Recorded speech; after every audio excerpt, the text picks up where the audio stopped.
Hallelujah. Blessed be the name of the Lord. So we're dealing with strongholds of the mind. Strongholds of the mind. Trusting God that we will finish this series next week. Amen. It's been quite a journey, an interesting and remarkable journey, talking about the mind. But just as I said, that if the enemy is able to conquer your mind, he can control everything within your mind. We've been saying that stronghold has got boundaries, and anything that is within that boundary is controlled. Anything that is within those limits can be controlled.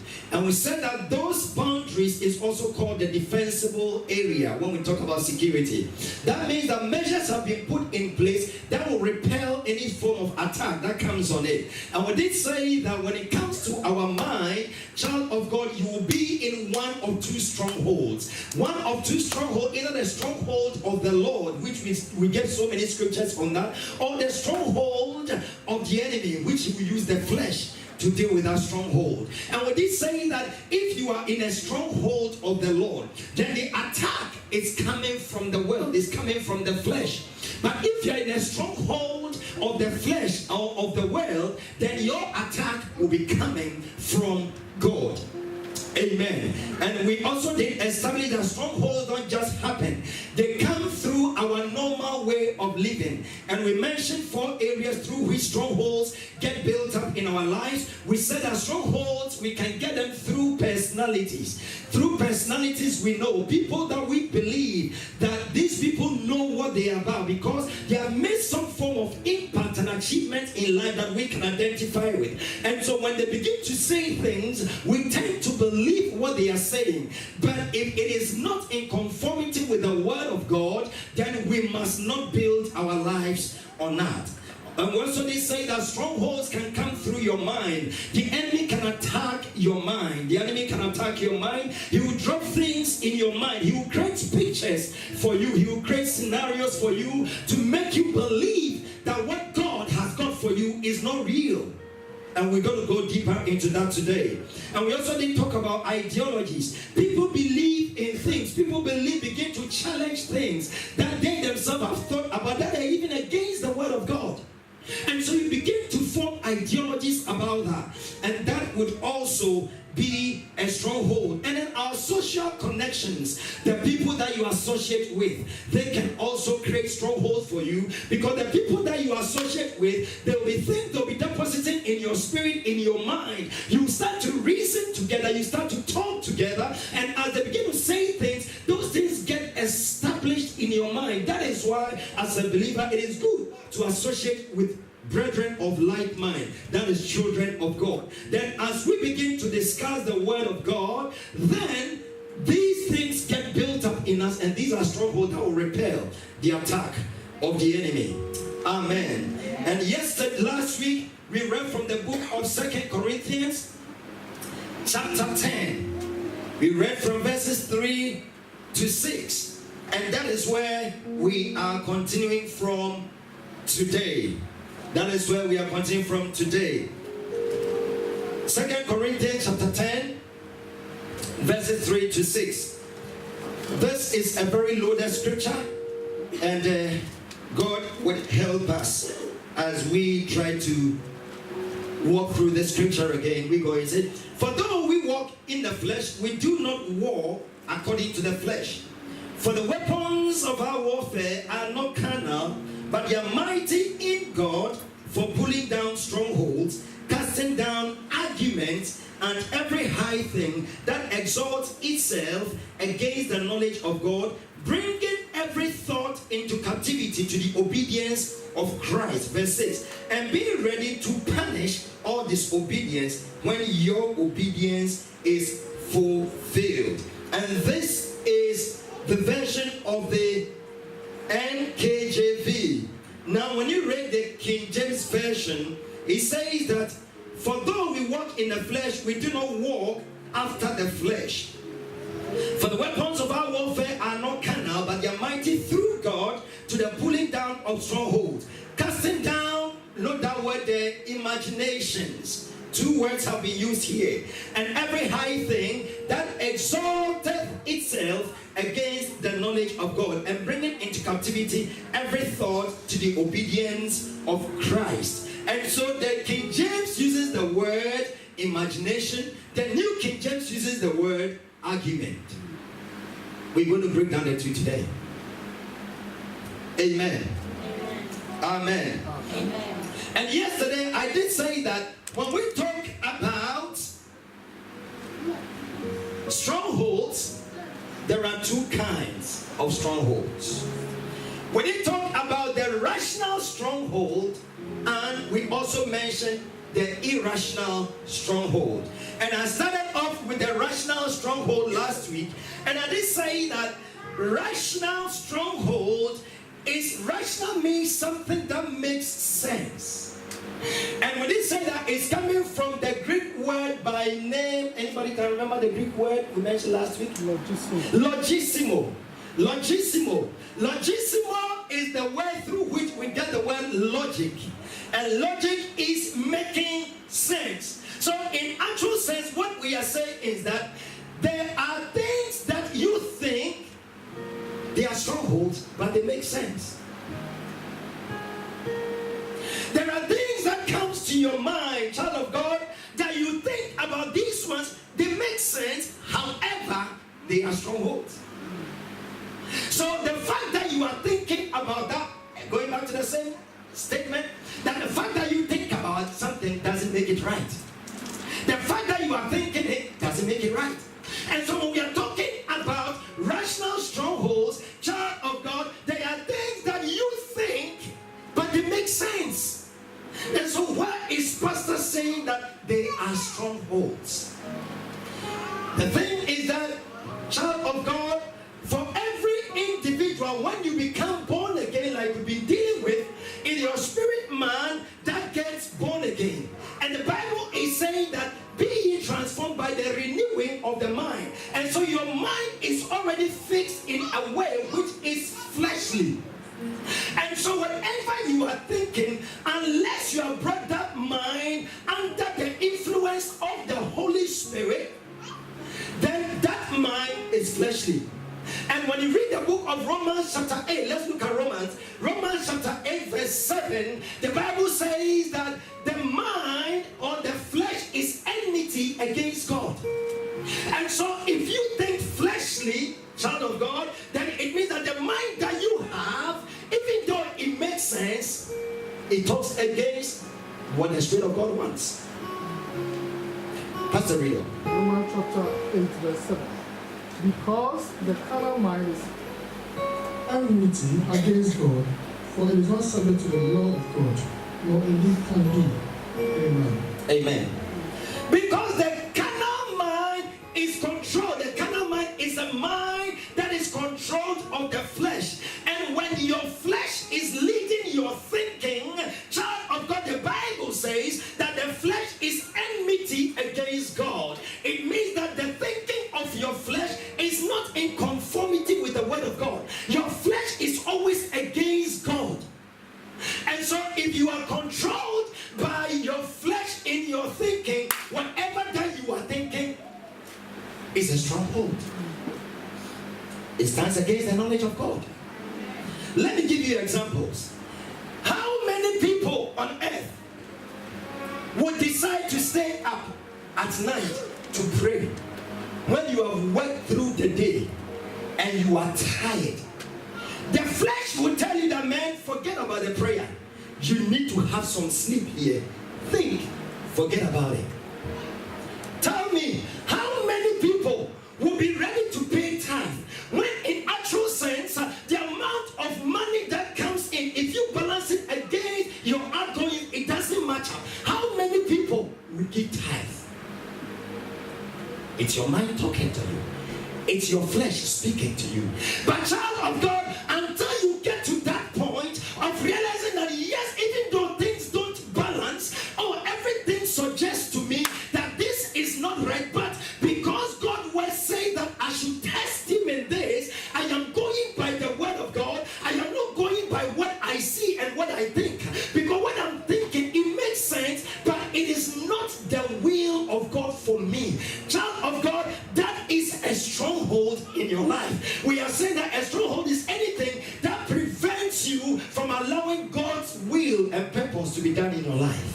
is a stronghold. I hope you understand where I'm coming from.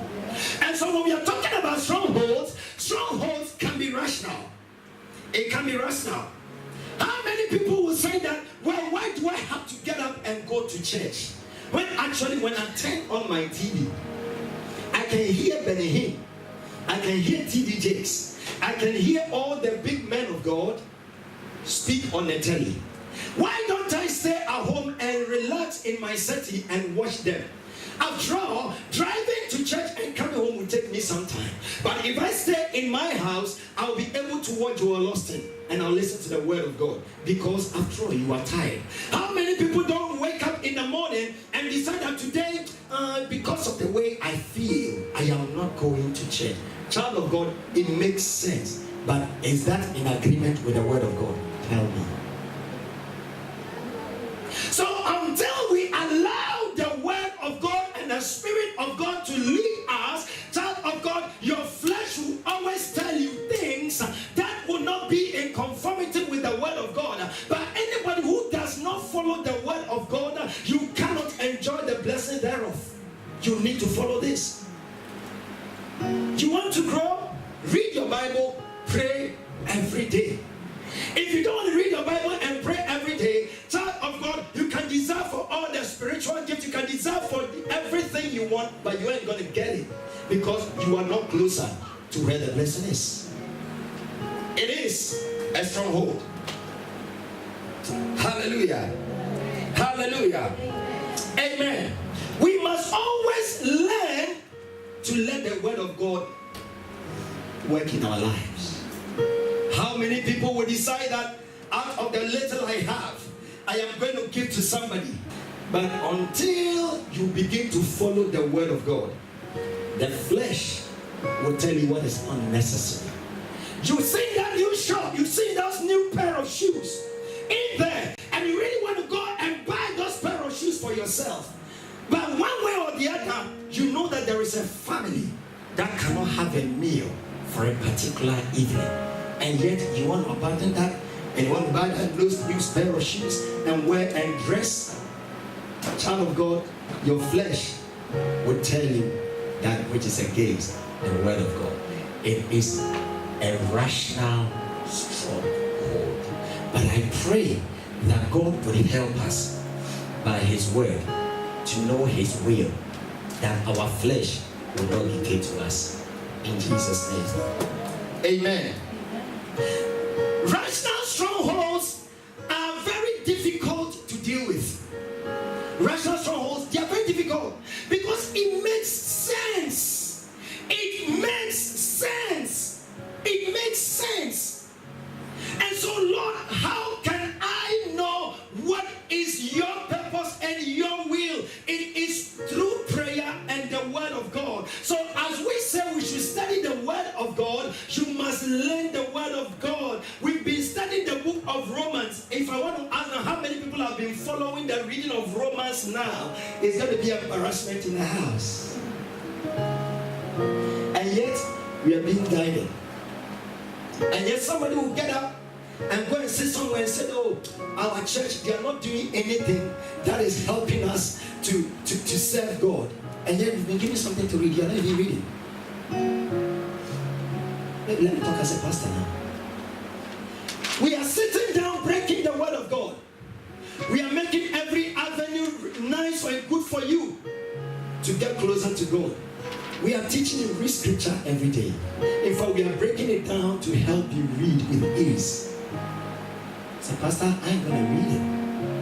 Come and let us hold hands and pray together. As I stand here, I can tell you who and who will come to prayer meeting next Friday. I can tell you. And they will certainly show up. That one is not by the Spirit of God. This one is by what I know. Pastor, why should we pray?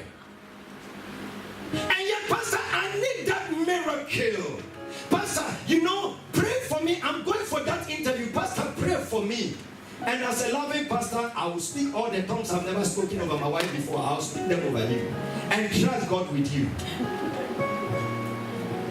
Pastor hasn't got any magic wand. So, child of God, things will seem very difficult to serve God, to pray, and to stay immediately. But you must make every effort, because whatever that you are going through is temporal. It will pass away.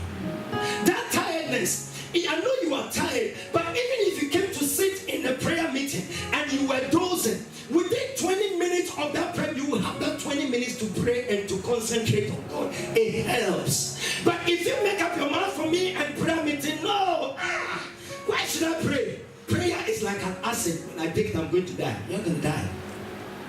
Child of God, your flesh will tell you something else, but it is a stronghold. I pray Holy Spirit will help us. Amen. Amen. Amen. Then there is another one that is called irrational stronghold. Irrational strongholds are, they are much, okay, you can really tell and break it. Irrational strongholds has to do with unrealistic things that affect our thinking. Things that are unrealistic.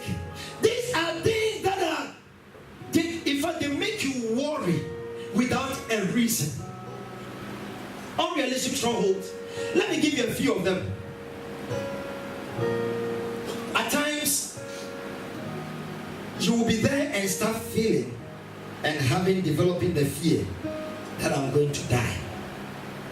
How many have felt that before? You feel something negative is going to happen to you. That is unrealistic.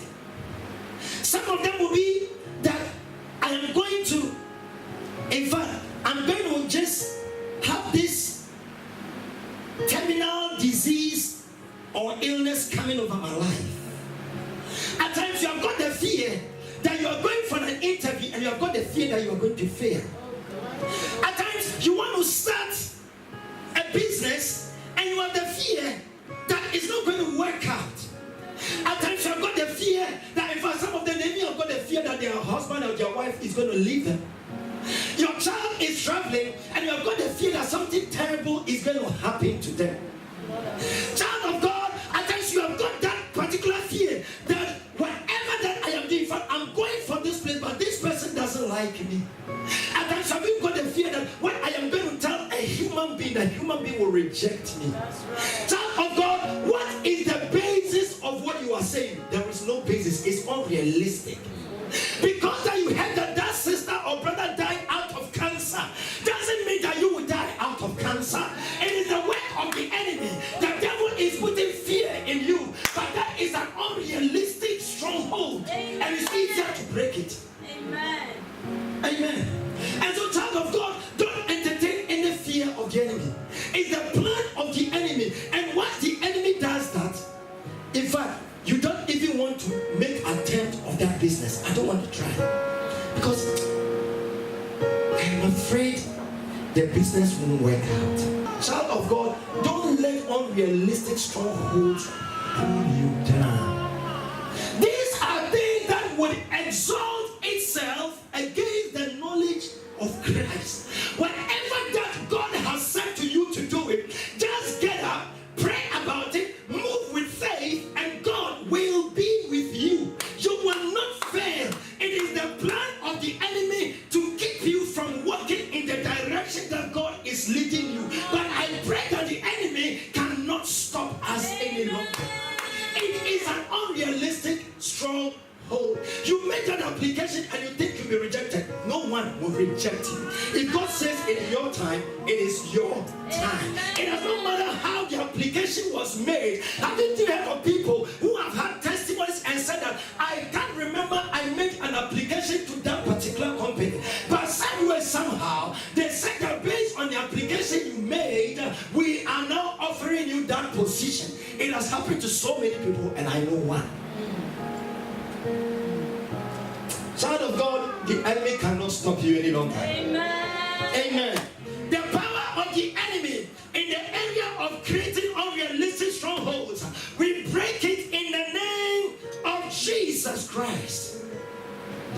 But the Bible says that, John chapter 8 verse 32, in the midst of all of this realistic and unrealistic strongholds, rational and irrational strongholds, the Bible says in the book of John, chapter 8, verse 32, that you shall know the truth, and the truth that you know shall set you free. Child of God, when the devil begins to put unrealistic strongholds in your life, all you have to do is to pick up the word of God and start looking for what is the antidote to fear. Start reading those scriptures. By God's grace, today YouTube is there, Google is there. Google it. Somebody has spoken about that.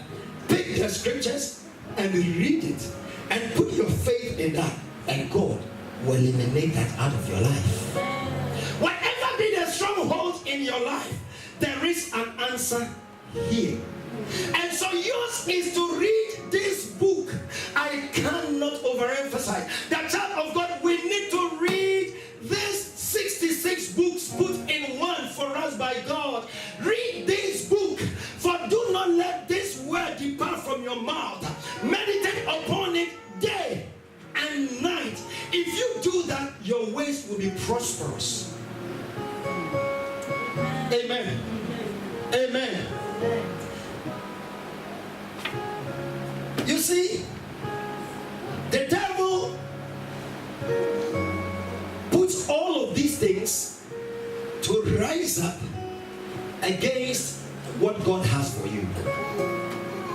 Last week when we were reading the scripture, I did tell you to underline casting down imaginations, casting down arguments. Let us look at that. Let's look at that. Pastor, read for me verse 4 and 5. 2 Corinthians chapter 10, verses 4 and 5. And let's listen to it carefully. 2 Corinthians chapter 10, verse 4 and 5. For the weapons of our warfare are not carnal, but mighty in God, for pulling down strongholds, casting down arguments, and every high thing that is exalted itself against the knowledge of God, bringing every thought into captivity to the obedience of Christ. Amen. Amen. One thing I want to say is that strongholds are never weak holds. Stronghold are never weak holds. And so if we say something is strong, it requires extra energy, extra ability, extra power to break it down. And these things we said is a stronghold, and the stronghold has actually held you bound. And in fact, when something holds you bound, it takes another person to come and add their energy to yours for it to be broken. Because if you were strong enough, it would not have held you bound. I am seeing something here. My brothers and sisters, when you are held bound, your strength cannot break it. That is why the Bible says in the book of James that submit yourself then to God, then you resist the devil and he will flee. But if you really want to break down the strongholds by yourself, last week we had a long list of strongholds. If the enemy has really bound you, then what you need is that you must first submit yourself to God, and then you will resist the enemy. You will cast down the imaginations of the enemy. You will pull them down. Whatever the enemy does in your life, the enemy is holding you bound. Holding you bound means that the enemy is putting you in prison. That is why when you read that scripture, the Bible says that, and we take into captivity, because you yourself, you are held captive. And so the enemy tries to put you in prison. The enemy does not give you the freedom to move the way God wants you to move. The enemy does not give you the freedom to enjoy what God has given you. And so what we do is that we must pull down every stronghold. What stronghold does is that, number one, strongholds will always control you. Two, it will take dominion over you. Three, it will limit you. And four, it will monitor you.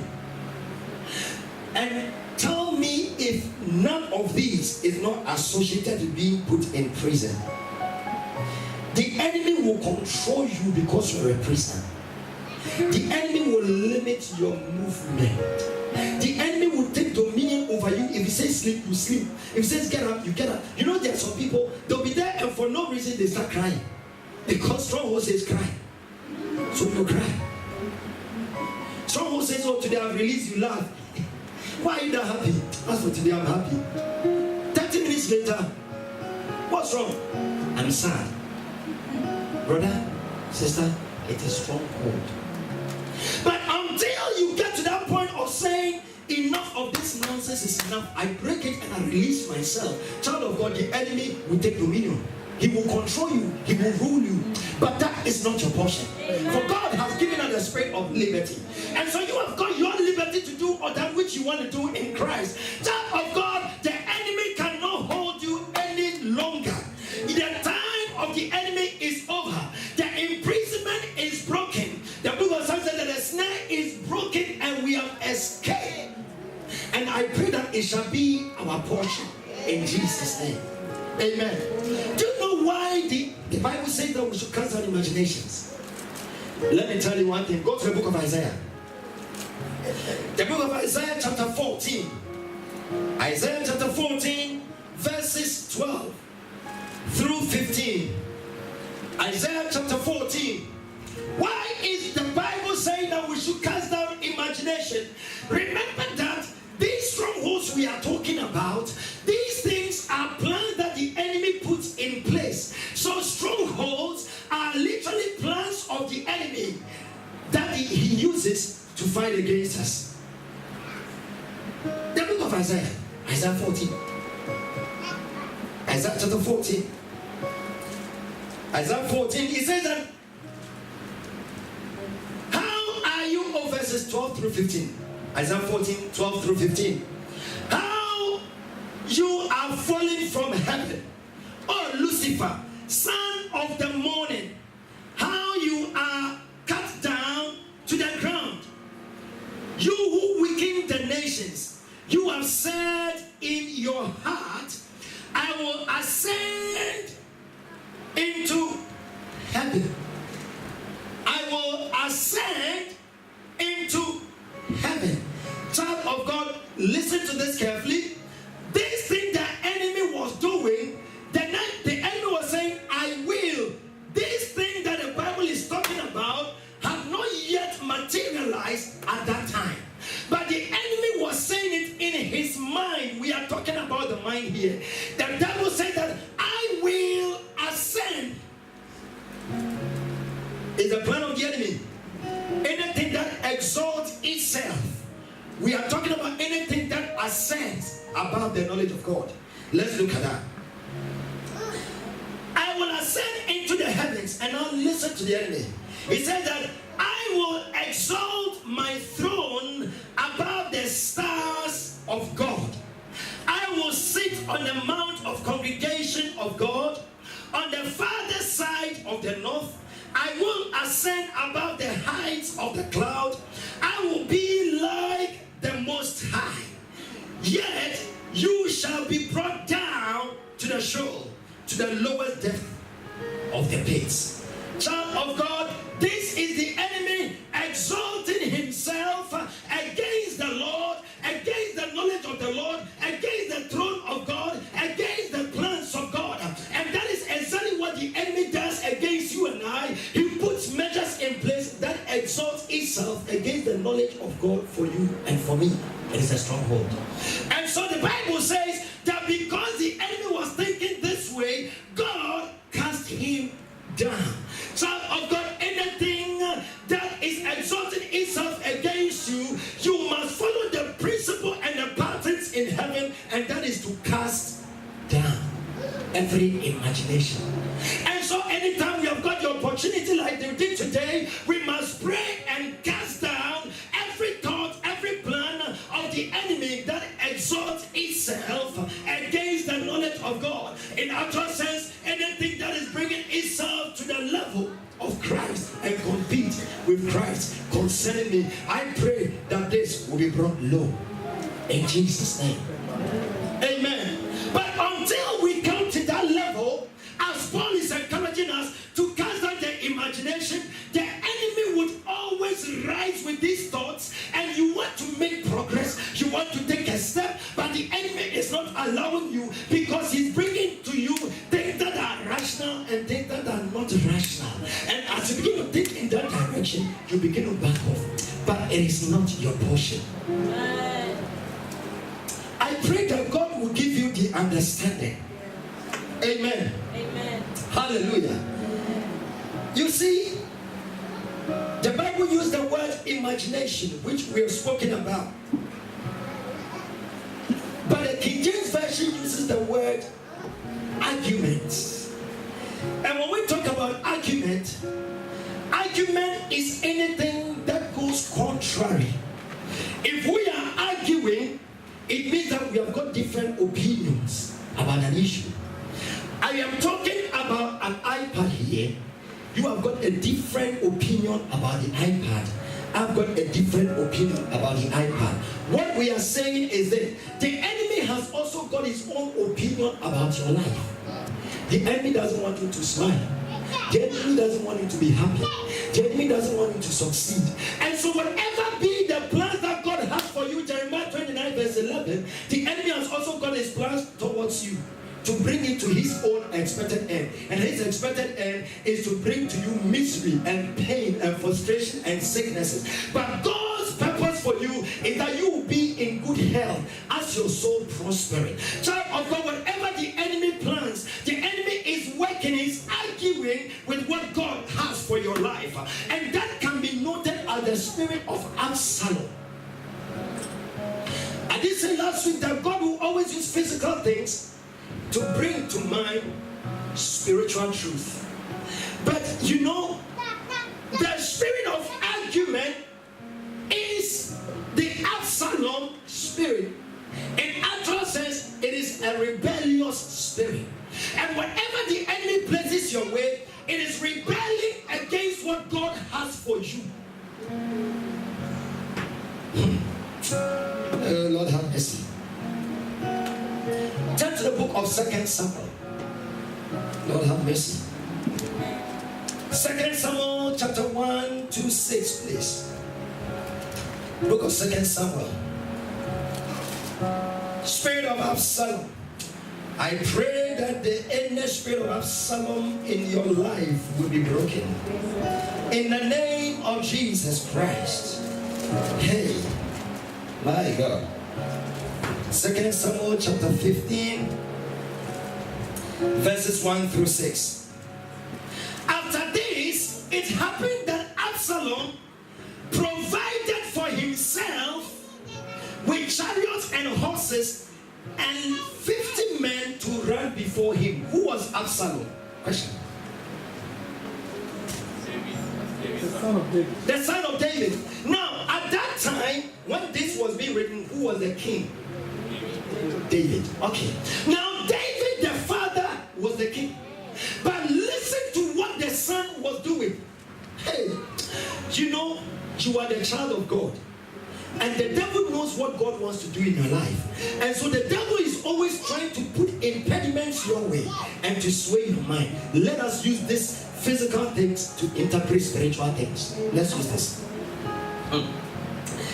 After this, it happened that Absalom provided for himself with chariots and horses and 50 men to run before him. Child of God, this is Absalom exalting himself. Only the king must enjoy this right. But Absalom was now trying to take unto himself. It was not his right. Child of God, failure is not your right. Rejection is not your right. But the enemy is trying to make for himself put himself in a position whereby you feel vulnerable. The enemy is exalting himself. Let me continue. Look at this. Now Absalom would rise early and stand beside the way to the gate. So it was whenever anyone who had a lawsuit came to the king for a decision, that Absalom would call to him and say, what city are you from? and he would say, your servant is from such and such a tribe of Israel. Then Absalom would say to him, look, your case is good and right, but there is no deputy of the king to hear you. This was told to everybody that was coming through the gate. Child of God, I am pointing something to you. The devil, he will put impediments your way. How can everybody that is coming to the king with a case be right? Whoever is coming to the gate, the Bible says that Absalom will stay at the gate. What time? Early in the morning. Let me explain early in the morning. Early in the morning is not necessarily what has got an AM to 8. That is what Israel said in his music, and I believe that. Morning is not everything that has got AM to 8. But morning is the beginning of anything. You see, Absalom will position himself in the morning. That is why when you wake up in the morning, before you even get out of your bed, this spirit of rejection, this spirit of failure, this spirit of non-achievement will start attacking your mind. Look, it is early in the morning. When strongholds want to break you down, before you even see the sunlight out of your bedroom, the devil has already suggested things to you. You wake up in the morning and say, oh, I wish I never woke up. Because when you woke up in the morning, the devil reminded you that at work today is going to be a terrible day. And you now begin to accept those things. That is the word of failure from the devil. But that is a stronghold. And so when you go to work, the slightest thing you see that, this is the genesis of the words I'm going to have today. It's a stronghold of the enemy. But I pray that God will help us to break them. Amen. Spirit of Absalom. Let's look at that. Let's look at it. You see, this man stands at the gate. And in scriptures, when we talk about the gate, we talk about where decision is made. When we talk about gates in scriptures, we are talking about where decisions are made. And so in the morning, before you start planning your day, rejection is there, non-achievement is there, discomfort is there. The enemy is attacking with anything that makes you feel worthless. This meeting that you are attending, the people that you are meeting, remember they are professors. They think deeper. They know better. The person that you are going to sit before, they've got everything in the world. They start putting some ideas your way. Child of God, what is happening is that it is the spirit of Absalom. Straight away, you are thinking and he's trying to destroy all the plans that God has given you. Remember, the Bible says that joy cometh in the morning. And so when you wake up in the morning, that you must be joyful, looking forward to the goodness of the Lord. The enemy is already destroying your joy in the morning. But I pray that as we search the word of God and pray, God's power will help us to break those things. Amen. And the Bible says, when you read on verse 3, that Absalom will say to him, look, your case is good and right, but there is no deputy in the house of the king to hear you. Moreover, Absalom will say, oh, that I were made judge in the land, and everyone who has any lawsuit or case or cause would come to me, then I would give him justice. How is that possible? That everybody that is bringing a case to the king will be made just. Is that not deception? So if I'm standing at the gate and Mina is bringing the case, I say to Mina, this case you are bringing, if I were to be the king or one of his elders, oh, you would have won this case. But at the moment, there is nobody there who will give you justice. Mina is coming to make the case. I say that to Mina. Sister Huda comes. Meanwhile, the same lawsuit she was bringing was against her. Sister Huda comes and I said to her, Sister Huda, oh, there is nobody in that palace that will give you justice. But if I were the king or any of his people, I would have given you justice. What did I say to Mina? What did I say to Huda?